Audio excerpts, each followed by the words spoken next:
Mes chers compatriotes, bonjour. J'aurais voulu ce jour m'exprimer à mes frères du pays pour vous expliquer d'autres petites choses qui me semblent très importantes. Hier, j'ai fait un petit discours pour la diaspora, pour l'expliquer réellement le pourquoi et le comment de notre création. Là, aujourd'hui, j'aimerais m'exprimer pour mes frères qui sont au pays, Kinshasa, à l'intérieur, Congo profond. À ce jour, nous avons mis en place un nouveau parti politique, MJC. Cette parti, elle est créée tout simplement pour remédier à la barbarie, aux souffrances que vous vivez au pays.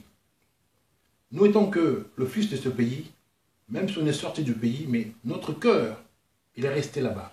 Nous vivons ici, mais le pays à qui nous avons eu le jour est toujours resté dans notre cœur.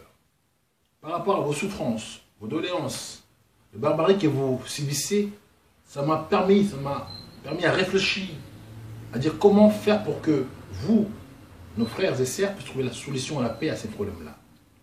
J'ai mis en place ces partis politiques MJC, comme je disais, je me répète, pour remédier aux problèmes que vous vivez actuellement au Congo.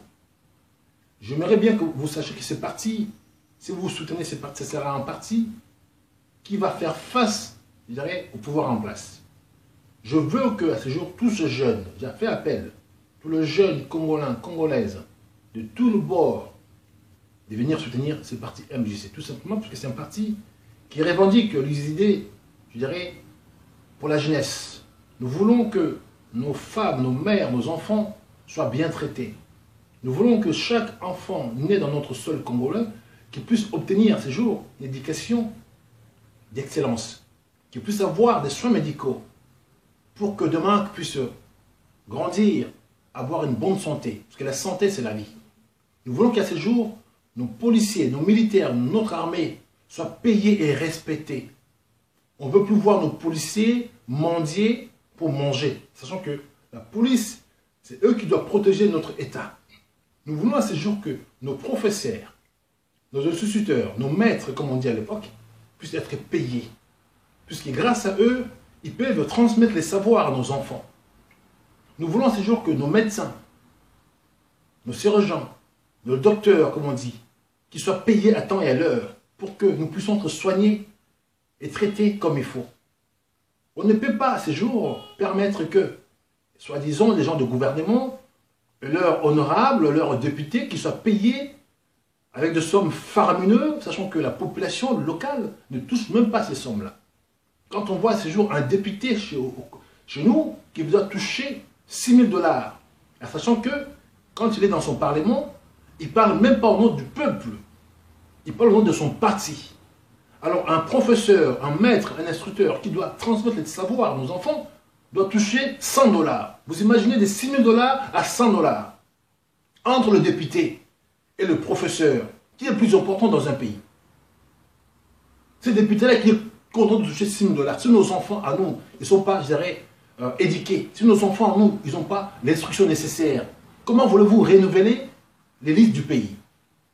Il faut bien que ces autorités qui descendent sur terre. On ne peut pas privilégier un député de toucher 6 000 $, en sachant que le professeur qui doit dispenser les savoirs à nos enfants, qui touche 100 $. Et en plus, on ne paye même pas ce maudit 100 $. Monsieur, l'air est grave. Il faut que ces gens-là descendent sur terre. Alors j'ai besoin de vous. Venez soutenir le MJC. Que nous puissions faire une force de position. On est prêt à tout. Nous sommes des professionnels dans ce que nous faisons. On n'est pas des amateurs. On a eu un vécu dans plusieurs domaines. Mais à ce jour, on a vu des choses qui font qu'il y en a marre de laisser nos frères ou nos sœurs dans ces situations-là. Si pendant tous ces temps, le pouvoir en place, ils avaient des partis politiques, des sacoches ou des gens qui venaient pour manger, nous, ce n'est pas le cas, monsieur. On a de quoi vivre. On est bien assis dans nos domaines. On vient pour mettre fin à cela. Alors, mes frères et sœurs, soutenez MJC. Venez gonfler nos rangs pour que nous puissions mettre fin à cette barbarie. À Kinshasa, actuellement, on a beaucoup de partis politiques. Mais excuse-moi, mais tous ces partis qui sont dispersés, qui ne servent à rien, j'insulte des personnes. Mais je veux qu'actuellement, vous réfléchissiez. Tous ces grands partis qui existent, qui sont depuis des années, et qu'est-ce qu'ils apportent aux populations? Tous ces grands leaders, soi-disant, mais qui sont là, mais qui sont devenus, excuse-moi, un peu faibles. J'insulte des personnes. Je veux aujourd'hui clairement à tous ces grands leaders, à tous ces grands partis, qu'ils acceptent qu'il y a un nouveau qui arrive, qui n'a pas froid aux yeux, qui a faim, qui va aller manger, qui va aller prendre sa place au pays. Donc moi j'ai fait appel aux jeunes, filles et garçons dans ce pays, tous ceux qui partagent mes idées, tous ceux qui veulent mettre fin à ces barbaries. Monsieur, venez nous rejoindre. Gonflez nos rangs pour que demain nous soyons une force pour nos pays. On a hérité de nos grands-parents un pays beau et riche, avec toutes ces diversités, des richesses. Mais comment se fait-il que le fils de ces pays-là puisse même pas en tirer parti? Comment se fait-il qu'on ait un pays riche, mais nos enfants ne paient pas aller à l'école? Comment se fait-il que, avec toutes nos ressources énergétiques, que nous ne puissions même pas avoir l'électricité? On a des délestages. Il n'y a pas d'hôpitaux, il n'y a pas d'école. Monsieur, où allons-nous? Venez nous rejoindre.